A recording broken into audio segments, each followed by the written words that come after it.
বন্ধুরা নমস্কার, আমি অর্জুন বাংলা ব্লগার। স্বাগত জানাচ্ছি তোমাদের আমার আরেকটা নতুন ব্লগে। আজকের বিষয়টা খুবই একটা আমাদের জানানো উচিত, কারণ আমার ভাই চ্যানেলে চলে আসছে কপিরাইট স্ট্রাইক। জানোই কি হয়, চ্যানেলটা মানে ডিলিট হয়ে যায় যদি 3টা পর স্ট্রাইক চলে আসে। তো বেশি আসেনি, একটা স্ট্রাইক চলে এসছে, যেটা আমি নিজেই ভুল করেছি, তার জন্য স্ট্রাইকটা পেয়েছি। আমি একটু স্টোরিটা শোনাবো তোমাদের। আর আগে তোমাদেরকে দেখাই যে স্ট্রাইকটা লেগেছে, কিসের জন্য লেগেছে, কিভাবে লেগেছে, কতদিন আছে আর ওই স্ট্রাইকটা আমার এক্সপায়ার হতে।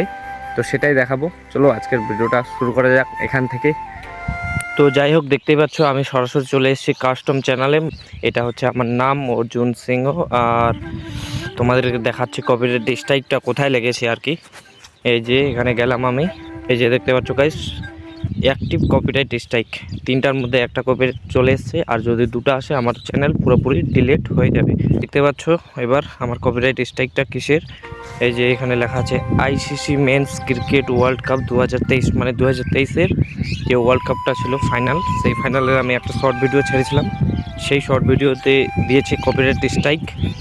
আর এই যে দেখতে পাচ্ছ কোন দিন লেগেছিল স্ট্রাইকটা। স্ট্রাইক নভেম্বর 21, মানে 21 নভেম্বর 2023-এ স্ট্রাইকটা লেগেছে। 3 মাস পর এই কপিরাইট স্ট্রাইকটা আমার এখান থেকে সরে যাবে।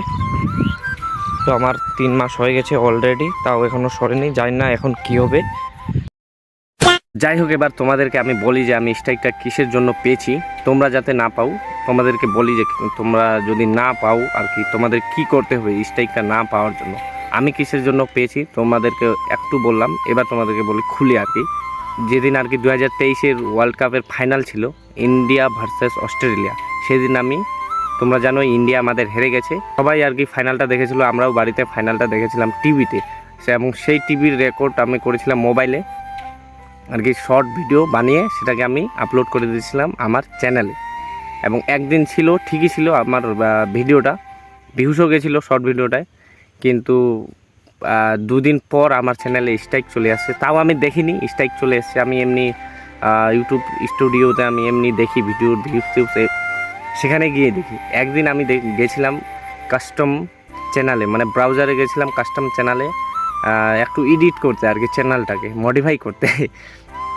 তো সেদিন দেখি আমি যে আমার চ্যানেলে কপিরাইট স্ট্রাইক চলেছে, তাও আমি 1 মাস পরে দেখেছিলাম। তো সেটাই তোমাদেরকে বলবো যে আদার্স কোনো ভিডিও ছাড়ো না যদি তোমরা স্ট্রাইক না চাও। আর যদি স্ট্রাইক চলে আসে চ্যানেলের কতটা ক্ষতি হয় তোমরা জানোই। আমিও এখন বুঝতেছি যে এখনও আমার কপিরাইট স্ট্রাইকটা হাঁটেনি, মোটামুটি 3 মাস লাগবে স্ট্রাইকটা এখান থেকে আর কি হাঁটানোর জন্য। সেটাই হচ্ছে বিষয়, জানি না এখন আমি কি করব। A few minutes later. তো যাই হোক, ওইসব কথা বাদ দাও, কপিরাইটের কথা ইউটিউবে ভাববে, আমি ভাববো না। তো আমি এখন চলে এসেছি গ্রামডাঙ্গি মাঠে এখনও যাইনি, এদিকে আছি, রাস্তায় আছি। ভাবতেছি ব্লগটা আজকে কন্টিনিউ করব এখান থেকে। আর দেখতে পাচ্ছ কত সুন্দর লোকেশনে আছি আমি একটা, এই যে ব্রিজ। তো ভাই ফাইনালি আমরা চলে আসছি রেল ব্রিজে। আর রেল ব্রিজে কী করতে আসছি, কিছু করতে আসেনি আজকে। ভাবছিলাম যে আজকে ক্রিকেট খেলা হবে, ক্রিকেট খেলবো আজকে, কিন্তু আজকে ক্রিকেট খেলা হলো না।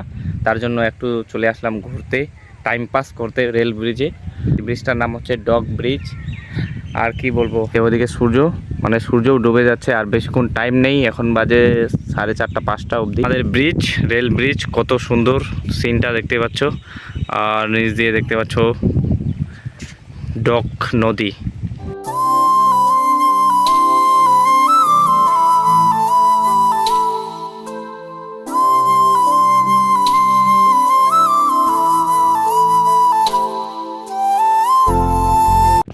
তো যাই হোক গাইস, আমরা কি বলবো, এখানে ডগ ব্রিজে তো চলে আসছি। অনেক দিন পর আজকে আসলাম, অনেক দিন পর না, পরশু দিনে আসছি সকালবেলা, যখন আমরা মর্নিং ওয়াক করতে এসেছি গ্রামটাকে মাঠে, সেদিনে আসছি। আর তারপরে আজকে আসলাম। আর এখন টপিকও পাচ্ছি না যে তোমাদের সাথে কোন টপিকে কথা বলবো। পিছনে আসছে ট্রেনটাকে একটু দেখে নিই, তারপরে তোমাদের সাথে কথা হচ্ছে।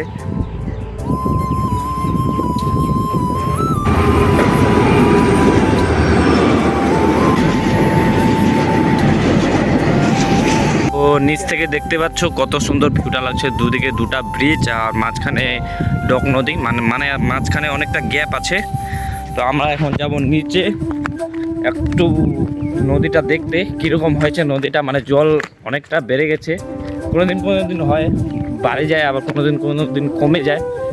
আর এই নদীতে অনেক মাছও থাকে, তো দেখছি তার জন্য আসছি আজকে, যদি মাছ টাছ দেখা হয়। এখন মাছদের সাথে দেখাশোনা আর আমার সাথে এসছে এখন সুজিত।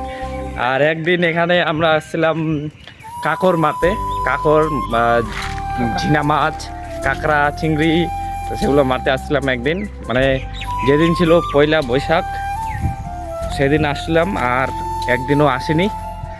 আর দেখতে পাচ্ছ নদীটা কত সুন্দর জল, এই যে অনেক দূর, মানে ওইদিক থেকে নদীটা আসছে আর জল এদিক থেকে চলে যায়, মানে এদিকে হচ্ছে পূর্ব, এদিকে হচ্ছে পশ্চিম।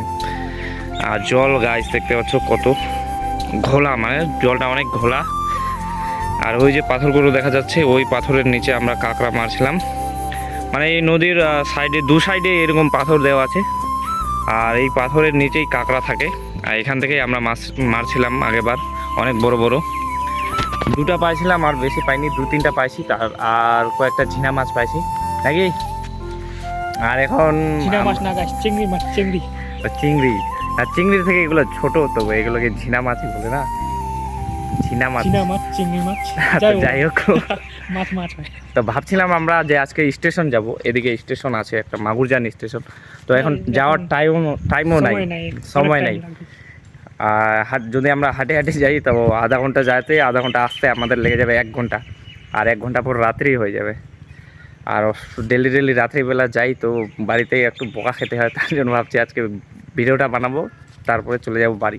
তো ভাই দেখতে পাচ্ছ নিচ দিয়ে এরকম ব্রিজটা দেখা যাচ্ছে, আর ওইদিকে বেলাও ডুবে যাচ্ছে। তো ভাবছি আমরা অনেকক্ষণ ধরে এখানে থাকলাম, অনেকক্ষণ ধরে এখানে আড্ডা টাড্ডা গল্প টল্প করলাম। সব কথা তো তোমাদের সাথে শেয়ার করা যায় না নাকি, যেগুলো কথা হলো আমাদের হলো, তো যেগুলো তোমাদের সাথে কথা শেয়ার করা উচিত তো সেগুলো তোমাদের সাথে শেয়ার করছি। আর অনেক দিন পর আজকে ব্লগ বানাচ্ছি, আমি জানি না কীরকম হচ্ছে। এরপর থেকে আমি